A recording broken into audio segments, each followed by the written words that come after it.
Welcome back to the Real Talk Podcast. It's episode 187. I'm your host, Nathan. I'm joined by the man himself, Matthew Neves, to my left. Thank you. Thank you. And today we are going to be reviewing Ryan Coogler's latest film, Sinners. Let's go. Yeah. This is why we have a podcast. This is why we do this. Yes, man.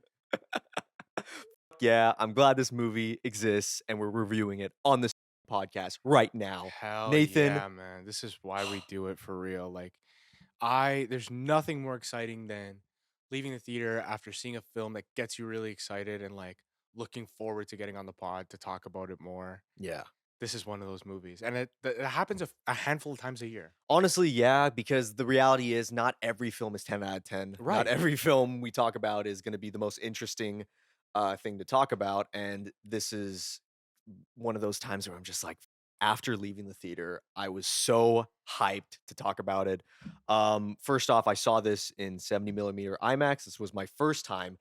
Was your first time Oppenheimer seeing? My first time was Oppenheimer. Okay. I tried to see this one in 70, but I kind of looked for tickets a little too late. Mhm. But my experience with Oppenheimer was crazy. Yeah. 70 millimeter is a crazy format. It's beautiful. Mhm.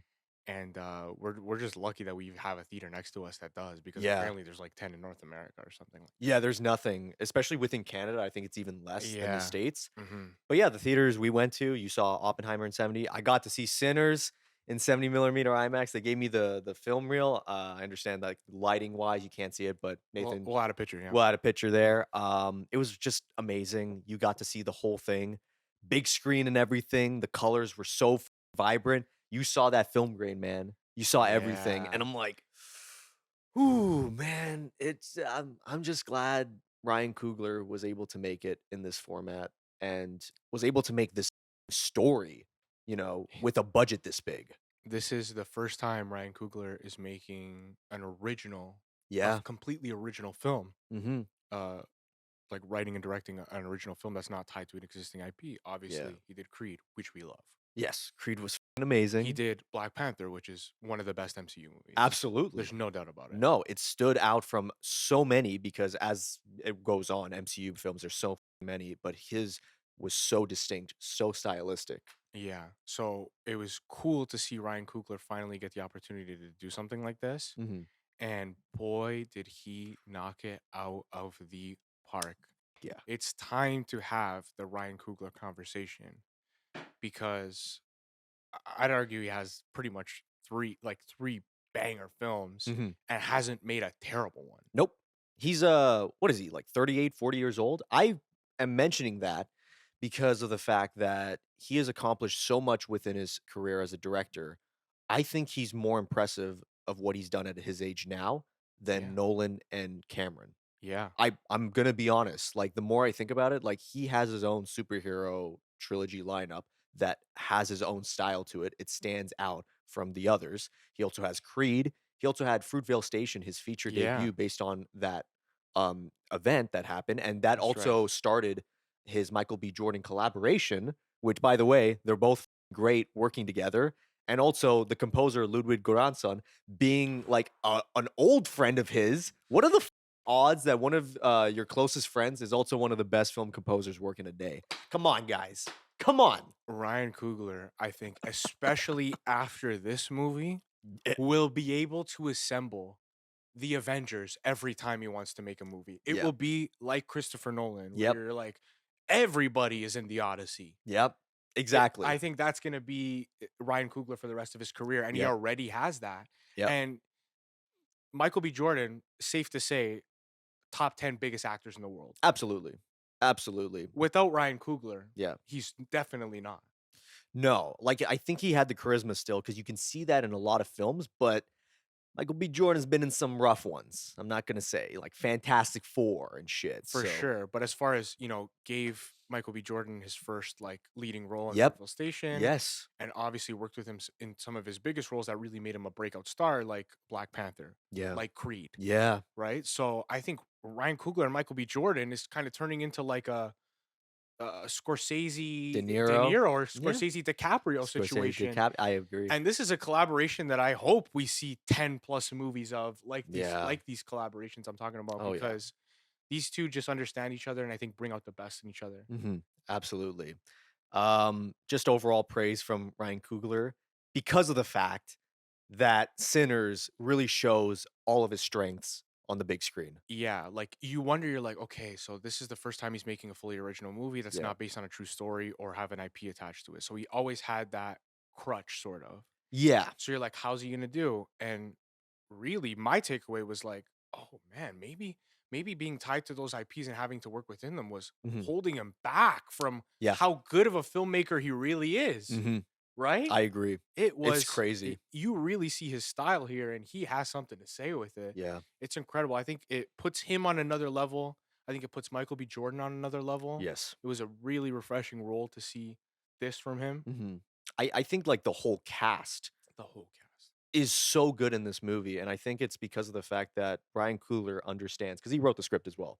He wrote and directed this film, and Yeah. this type of script, I'm gonna be honest, if you read it, a lot of people would be like, "This is a lot." Like, if you read it on paper, it's like, "How are you gonna do this scene? How are you gonna do all of these types of scenes and make it all work?" And Ryan Coogler does it in a way with the music, with the editing, with the performances, it's like, "Oh my god, it's beautiful." It's just breathtaking. It's just breathtaking, man. So real quick, if you Yeah. haven't seen Sinners, what are you doing? Fucking watch it, What are you please. doing watching this and not the movie, first of all?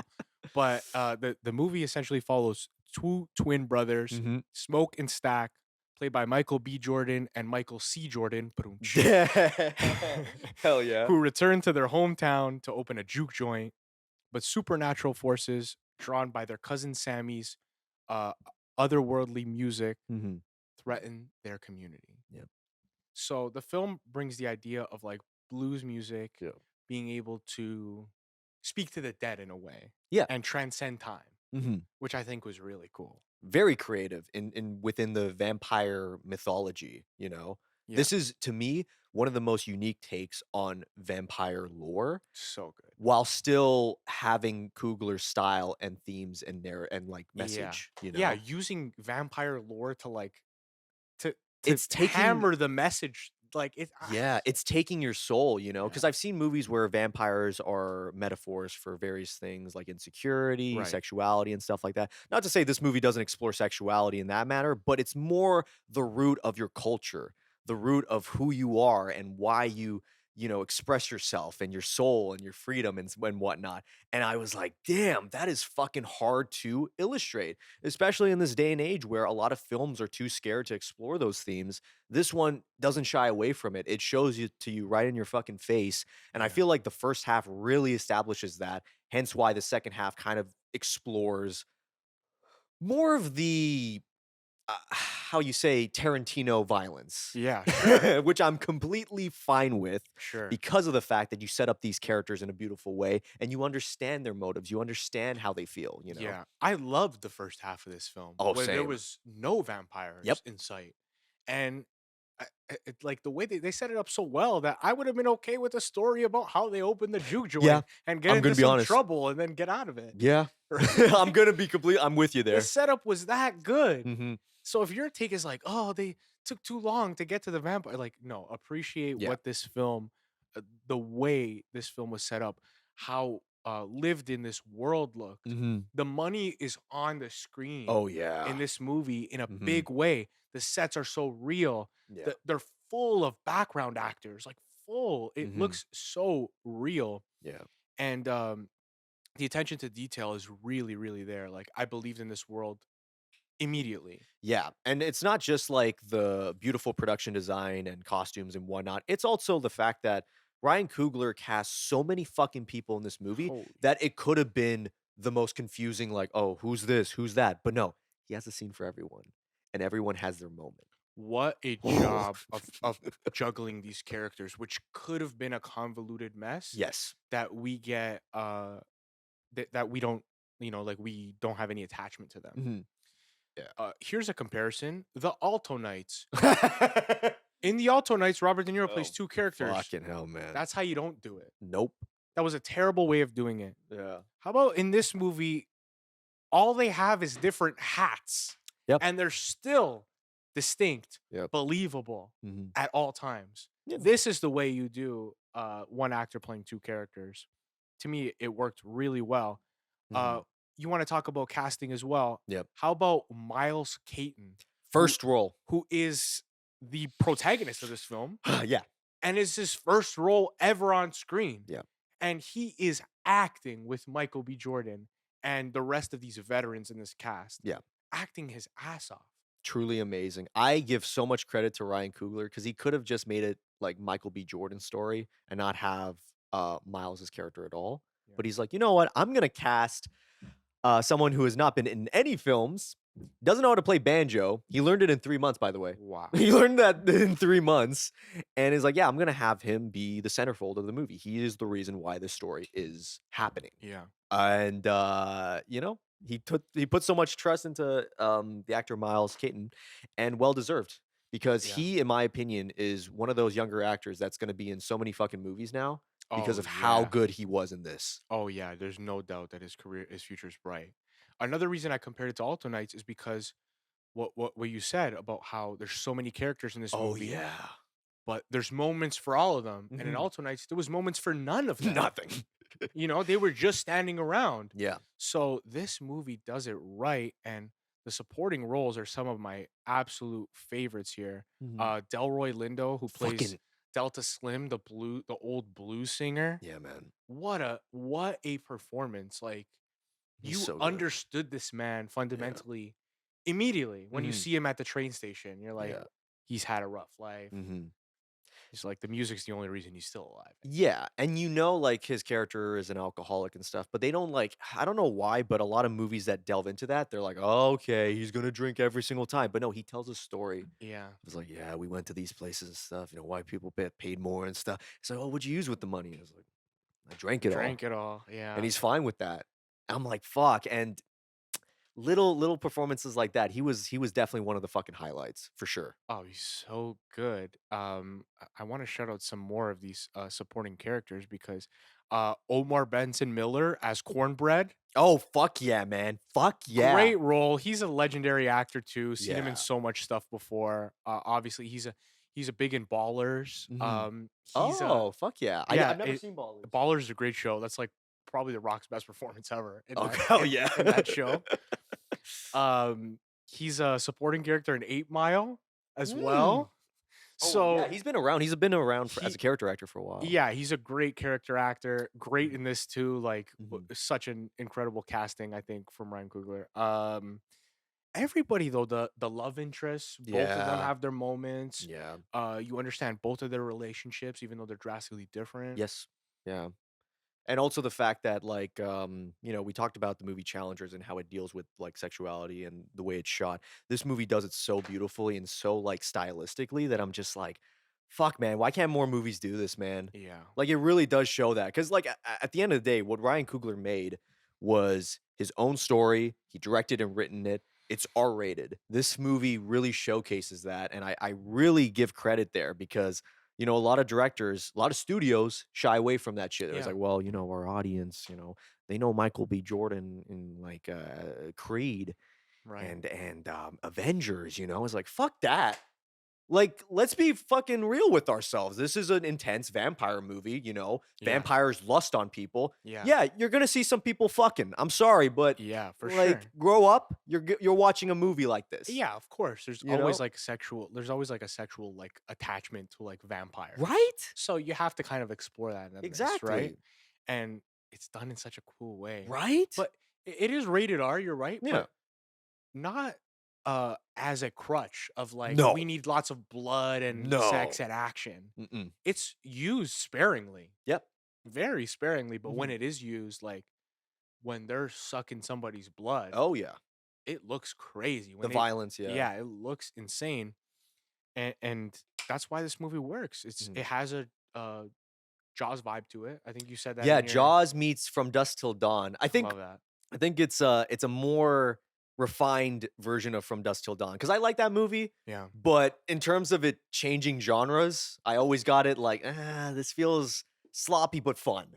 It's sloppy but fun, Robert Rodriguez, whereas Ryan Coogler was like, "No, like, I have a clear vision, theme, and everything. It's gonna be Yeah, consistent," and, yeah, man, I cannot believe it. It really did feel like Jaws at times with these characters. You've established so many of them that by the end of the movie, yeah, some people don't make it.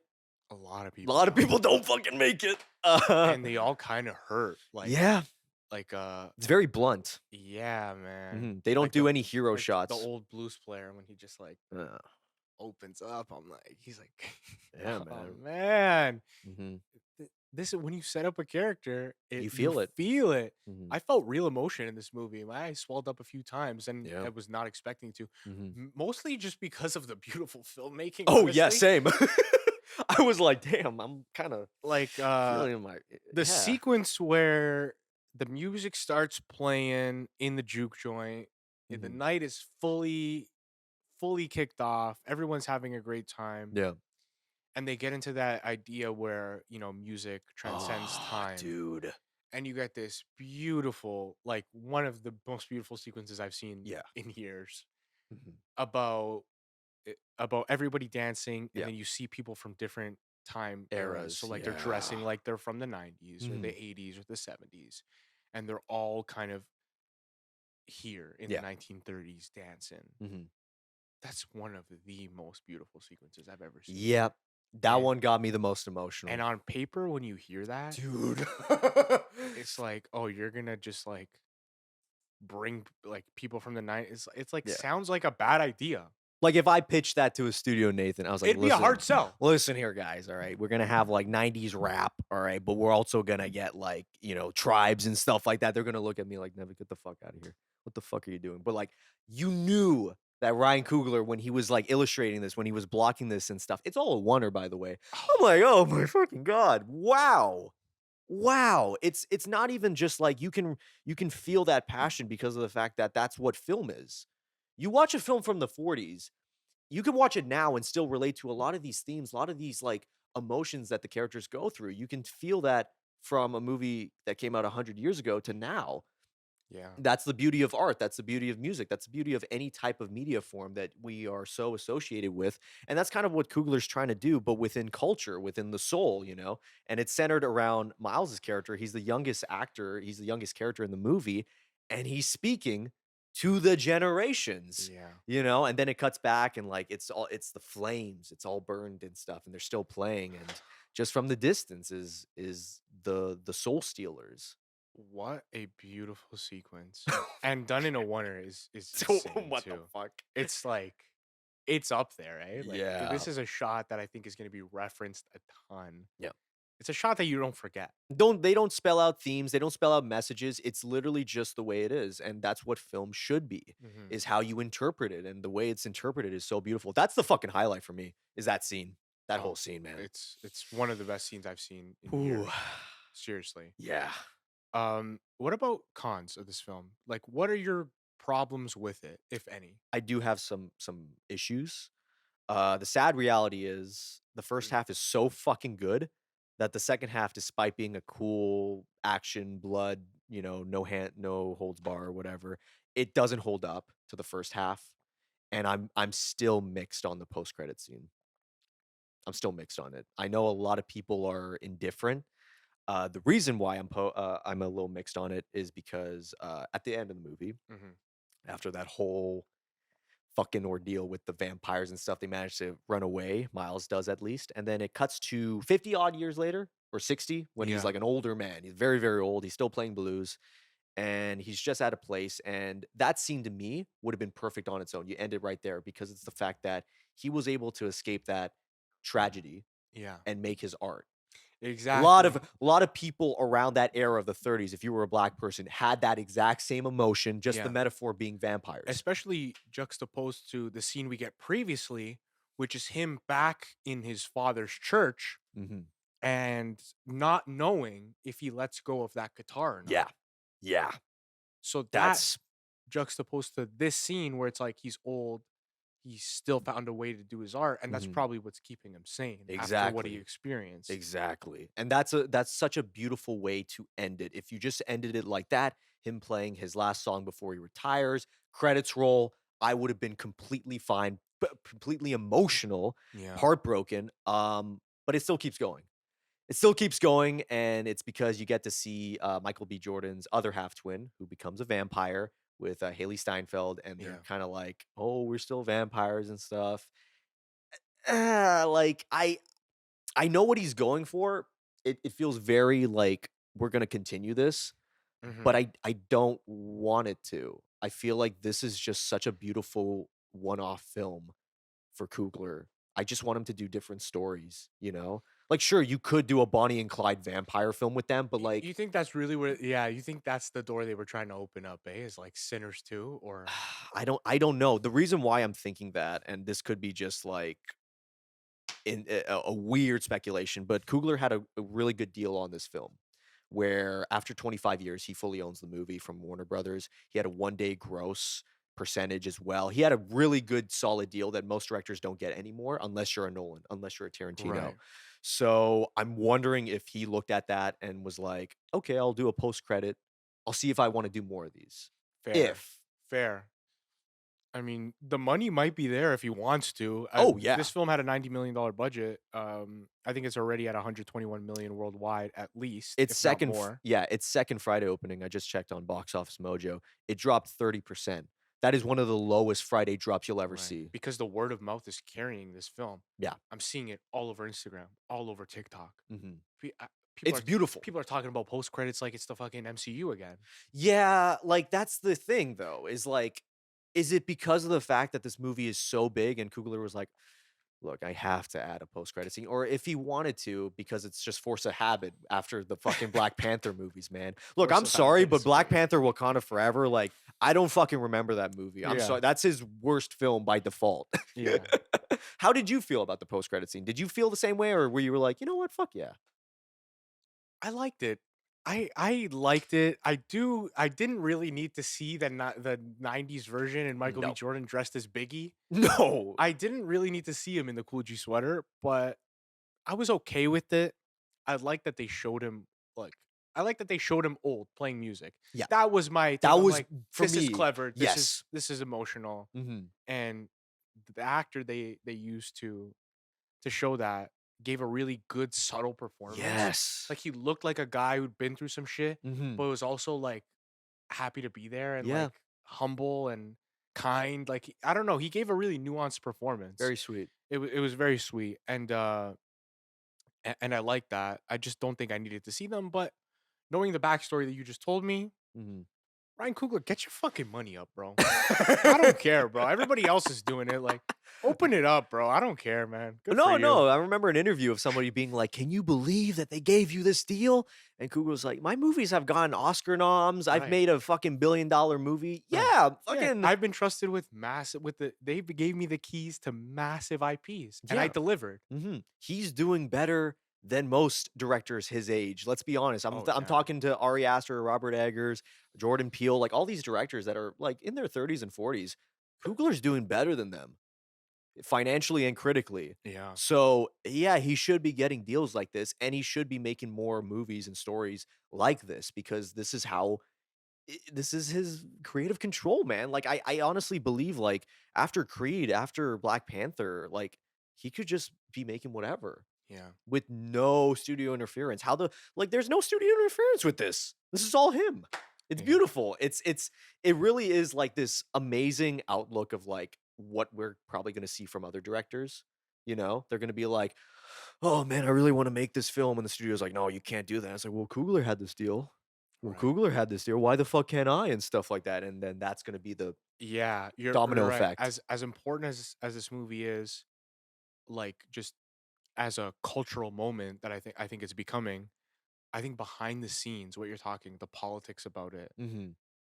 is going to be good for film as well. Like it's good Absolutely. for film that Ryan Coogler comes makes this movie with his vision Yep. and it makes all this money. That's Yep. great. Hmm. But yeah, the deal he got, Hmm. the reception, Yeah. I think it's a win column. Yeah. It's one in the win column for us Hmm. in the sense that the studio stayed out of it. This guy made a film that was a singular vision Hmm. and it made lots of money. Yeah. So hopefully they'll cut those checks to do more of it. Right. And you know, this movie is beautiful. Like I always think of like The ending too, where Michael B. Jordan is, like, killing all the KKK members and stuff. I was like, "Yeah, fucking A." Like, I feel again, it still Yeah. has that very, like, Tarantino action to it, but also, you get that character. Yeah, the ending was I feel like this movie ended almost, like, 3 times, Yes, it did. but I liked all of them, so I was Same. still, like, okay with it. Like, so most Yeah. of the times when movie do that, I'm like, "Oh, you Mhm. shoulda just ended on the first one." Like, Exactly. I was good. Mhm. But it was just I don't know, there was just great scenes to end off this movie. Yeah, yeah, and Uh, also, like you said, with, the Ultonights issue, like, these 2 twin brothers are so distinct within each other because of their yeah. love interest, because of how they love their partners, too.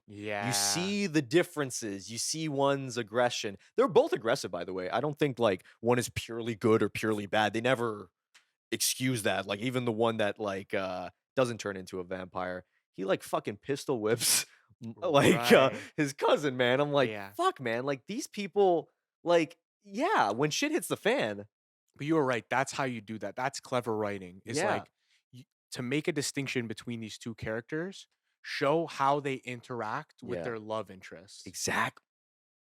And that's all you need to know about a Mhm. person. Yeah, it's really Ryan beautiful. Coogler, good job, man. Good job. Final ratings Yeah, on Sinners. I'm gonna give this film a 4.5 out of 5, a nice. 9 out of 10. It's gonna be hard to top this movie this year. Yeah, I fully agree. It's my number 1 numero uno movie of the year currently, beat out Black Bag. I figured it would. Yep. I figured it would from the trailer. I'm giving this 8 out of 10, 4 out of 5 stars. It might be my favorite Coogler film. I am a Rocky fan. Creed I am a is Rocky fan. I'm sorry, but it's like Sinners and then Creed. I think Sinners is his most impressive. Yeah. Creed, obviously, I had a lot of feeling was the IP, Yeah. so I love Creed. It's Mhm. hard for me to say that I put this above Creed, but it's his most impressive by Yeah, far. It puts him on another level when it absolutely. comes to I directing. wanna see more from him. Give me some more crazy beautiful films, Ryan Coogler. You got so much in you. Let us know what you thought about Sinners in the comments below. Don't forget to leave a like, comment, subscribe to your boys. It means the world to us. And most importantly, don't forget to take care and brush your hair. Peace.